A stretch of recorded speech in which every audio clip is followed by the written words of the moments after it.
ಅಪ್ರಾಪ್ತ ವಿದ್ಯಾರ್ಥಿ ನಾಪತ್ತೆ ಕೇಸ್ ಕೊನೆಗೂ ಸುಖಾಂತ್ಯ ಆಗಿದೆ. ನಾಪತ್ತೆ ಆಗಿದ್ದಂತಹ ಸ್ಟೂಡೆಂಟ್ ದಿಗಂತ್ ಉಡುಪಿಯಲ್ಲಿ ಪತ್ತೆ ಆಗಿದ್ದಾನೆ. ಬಟ್ ಯಾಕಾಗಾತ ಮಿಸ್ಸಿಂಗ್ ಆದ ಅನ್ನೋ ಪ್ರಶ್ನೆಗೆ ಉತ್ತರನೂ ಸಿಕ್ಬಿಟ್ಟಿದೆ. ಫೈನಲ್ ಎಕ್ಸಾಮ್ಗೆ ಹೆದರ್ಕೊಂಡು ಎಕ್ಸಾಮ್ ಬರಿಬೇಕಾಗತ್ತೆ ಅಂತ ಹೆದರಿ ಊರನ್ನು ಬಿಟ್ಟಿದ್ದಾನೆ ಆತ. ಕಳೆದ ಪರೀಕ್ಷೆಯಲ್ಲಿ ಕಡಿಮೆ ಅಂಕ ಬಂದಿದ್ದಕ್ಕೆ ಪೋಷಕರು ಬೈದಿದ್ರಂತೆ. ದ್ವಿತೀಯ PUC ಫೈನಲ್ ಎಕ್ಸಾಮ್ಗೆ ಹೆದರಿ ದಿಗಂತ್ ನಾಪತ್ತೆ ಆಗಿದ್ದ ಅನ್ನೋದು ಗೊತ್ತಾಗ್ತಾ ಇದೆ. ತಪ್ಪನ್ನ ಮರೆಮಾಚೋದಕ್ಕೆ ಅಪಹರಣ ಮಾಡಿದ್ರು ನನ್ನ ಅಂತ ವಿದ್ಯಾರ್ಥಿ ಸುಳ್ಳು ಹೇಳೋದಕ್ಕೂ ಕೂಡ ಇಲ್ಲಿ ಪ್ರಯತ್ನ ಪಟ್ಟಿದ್ದಾನೆ.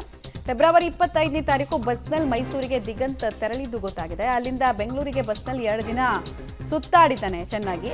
ಕೈಯಲ್ಲಿ ಹಣ ಖಾಲಿ ಆದಾಗ ರೆಸಾರ್ಟ್ನಲ್ಲಿ ಹೋಟೆಲ್ ಕೆಲಸಕ್ಕೆ ಆತ ಸೇರ್ಕೊಳ್ತಾನೆ. ಬೆಂಗಳೂರು ಹೊರವಲಯದ ರೆಸಾರ್ಟ್ನಲ್ಲಿ 3 ದಿನ ಕೆಲಸ ಕೂಡ ಮಾಡಿದ್ದ ಅನ್ನೋದ್ರ ಡೀಟೇಲ್ಸ್ ಇದೆ. 3 ದಿನದ ಸಂಬಳ ಪಡೆದು ಅಲ್ಲಿಂದ ದಿಗಂತ್ ಪರಾರಿ ಆದ ಕೂಡ ಬೆಂಗಳೂರಿನಿಂದ ಮೈಸೂರಿಗೆ ಮತ್ತೆ ಬಸ್ಸಲ್ಲಿ ದಿಗಂತ್ ಹೋಗ್ತಾನೆ. ಮೈಸೂರಲ್ಲಿ ರೈಲಿನ ಮೂಲಕ ಉಡುಪಿಗೆ ಬರ್ತಾ ಇದ್ದ ಹಾಗೆ ಆತನ ಪತ್ತೆ ಆಗುತ್ತೆ. ಸೊ ಇದು ದಿಗಂತ್ ಟ್ರಾವೆಲ್ ಹಿಸ್ಟ್ರಿಗೆ ಸಂಬಂಧಪಟ್ಟಂತೆ ಸಿಕ್ಕಿರೋ ಮಾಹಿತಿ. ನೋಡಿ, ಈ ಹುಡುಗ ಮಿಸ್ ಆದ, ಬಟ್ ಫರಂಗಿಪೇಟೆ ಇದೆಯಲ್ಲ, ಅಲ್ಲಿ ಕಮ್ಯುನಲ್ ಟೆನ್ಷನ್ಸ್ ಬಿಲ್ಡ್ ಆಗ್ತಾ ಇತ್ತು ಸ್ಲೋ ಆಗಿ. ಏನೇನೋ ಊಹಾಪೋಹಗಳು, ನರೇಟಿವ್ಗಳು, ಯಾವುದ್ಯಾವುದೋ ವಿಚಾರಗಳು. ಈತ ಎಕ್ಸಾಮ್ಗೆ ಹೆದರಿ ಓಡೋಗಿ ಇಡೀ ಊರಲ್ಲಿ ಉದ್ವಿಗ್ನ ಪರಿಸ್ಥಿತಿ ತರೋ ಥರ ಮಾಡಿಬಿಟ್ಟ. ಒಟ್ಟಿನಲ್ಲಿ ದೊಡ್ಡ ಎಡವಟ್ಟನ್ನು ದಿಗಂತ್ ಮಾಡ್ಕೊಂಡಿರೋದು ಗೊತ್ತಾಗ್ತಾ ಇದೆ. ಡೀಟೇಲ್ಸ್ ಕೊಡ್ತಾರೆ, ನೇರ ಸಂಪರ್ಕದಲ್ಲಿ ಜಾಯಿನ್ ಆಗ್ತಾರೆ ಸುಪಾಲ್.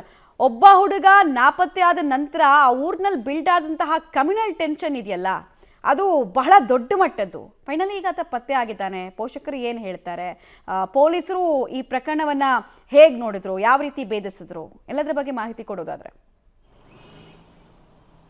ಮಮತಾ, ಫೆಬ್ರವರಿ 25ನೇ ತಾರೀಕು ಆತ ನಾಪತ್ತೆ ಆದ ದಿನವೇ ಇದು ಕಮ್ಯುನಲ್ ಕನೆಕ್ಷನ್ ಹೋಗುವಂಥ ಸಾಧ್ಯತೆ ಇತ್ತು. ಅಂದರೆ ಆ ಫರಂಗಿಪೇಟೆ ಅನ್ನುವಂಥದ್ದು ಕೋಮು ಸೂಕ್ಷ್ಮ ಪ್ರದೇಶ. ಹಾಗಾಗಿ ಆತ ತಪ್ಪಿಸಿಕೊಂಡ ಬಳಿಕ, ಅಲ್ಲಿ ನಾಪತ್ತೆ ಆದ ಬಳಿಕ ಅಲ್ಲಿ ಗಾಂಜಾ ವ್ಯಸನಿಗಳು, ಅದರಲ್ಲೂ ಅನ್ಯ ಕೋಮಿನ ಗಾಂಜಾ ವ್ಯಸನಿಗಳು ಈತನನ್ನು ಕಿಡ್ನ್ಯಾಪ್ ಮಾಡಿದ್ದಾರೆ ಅನ್ನುವಂಥದ್ದನ್ನು ಎಲ್ಲರೂ ಹೇಳ್ಕೊಳ್ತಾ ಇದ್ರು. ಆ ಬಳಿಕ ಅದರ ಬಗ್ಗೆ ಹಿಂದೂ ಸಂಘಟನೆಗಳು ಪ್ರತಿಭಟನೆಯನ್ನು ಮಾಡಿತ್ತು.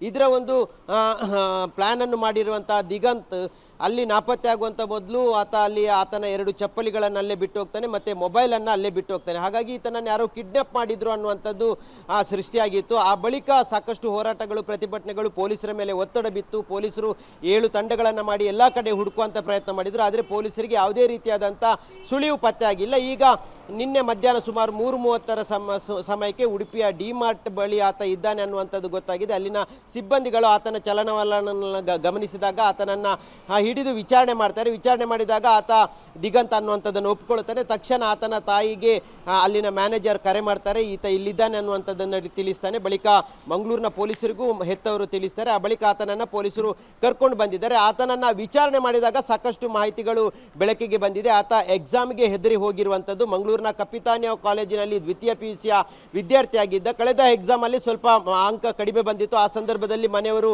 ಬೈದಿದ್ರು ಅನ್ನುವಂಥದ್ದನ್ನು ಪೊಲೀಸರ ಮುಂದೆ ಹೇಳಿದ್ದಾನೆ. ಇದಕ್ಕೆ ಹೆದರಿ ಆತ ದ್ವಿತೀಯ PUCಯ ಫೈನಲ್ ಎಕ್ಸಾಮಿನ ಹಾಲ್ ಟಿಕೆಟನ್ನು ಪಡೆದು ಅವತ್ತೇ ನಾಪತ್ತೆ ಆಗಿದ್ದ. ಆ ಬಳಿಕ ಅವನು ನೇರವಾಗಿ KSRTC ಬಸ್ ಮೂಲಕ ಫರಂಗಿಪೇಟೆಯಿಂದ ಮೈಸೂರಿಗೆ ಹೋಗ್ತಾನೆ. ಮೈಸೂರಿನಿಂದ ಬಸ್ಸಿನ ಮೂಲಕ ಬೆಂಗಳೂರಿಗೆ ಬರ್ತಾನೆ. ಅಲ್ಲಿ 2 ದಿನಗಳ ಕಾಲ ಸುತ್ತಾಡ್ತಾನೆ. ಕೈಯಲ್ಲಿದ್ದಂಥ ಹಣ ಎಲ್ಲ ಮುಗ್ದ ಬಳಿಕ ಆತ ಅಲ್ಲೇ ಒಂದು ಹೊರವಲಯದಲ್ಲಿ, ಬೆಂಗಳೂರಿನ ಹೊರವಲಯದ ರೆಸಾರ್ಟಲ್ಲಿ ಕೆಲಸಕ್ಕೆ ಸೇರ್ತಾನೆ. ಅಲ್ಲಿ 3 ದಿನ ಕೆಲಸ ಮಾಡ್ತಾನೆ. ಆ ಸಿಕ್ಕಿದಂಥ ಹಣವನ್ನು ಇಟ್ಕೊಂಡು ಅಲ್ಲಿಂದ ನೇರವಾಗಿ ಬಸ್ಸಿನ ಮೂಲಕ ಶಿವಮೊಗ್ಗಕ್ಕೆ ಹೋಗ್ತಾನೆ. ಶಿವಮೊಗ್ಗದಲ್ಲಿ 1 ದಿನ ಕಳೀತಾನೆ. ಅಲ್ಲಿಯೂ ಆಗದ ಬಳಿಕ ಆತ ಮತ್ತೆ ಮೈಸೂರಿಗೆ ಬಸ್ ಮೂಲಕ ಬರ್ತಾನೆ. ಮತ್ತೆ ಮೈಸೂರಿನಿಂದ ಮುರುಡೇಶ್ವರದ ಟ್ರೈನನ್ನು ಹತ್ತಾನೆ. ಟ್ರೈನಲ್ಲಿ ಬಂದಾಗ ಆತನ ಮನೆ ಸಮೀಪದಲ್ಲಿ ಪೊಲೀಸರು ವಿಚಾರಣೆ ಮಾಡುವಂಥದ್ದನ್ನು ಗಮನಿಸಿದ್ದಾನೆ. ಆ ಬಳಿಕ ಉಡುಪಿಯಲ್ಲಿ ಆತ ಇಳಿದಿರುವಂಥದ್ದು. ಮಮತಾ, ಧನ್ಯವಾದ ಸುಪಾಲ್ ತಮ್ಮ ಮಾಹಿತಿಗಾಗಿ.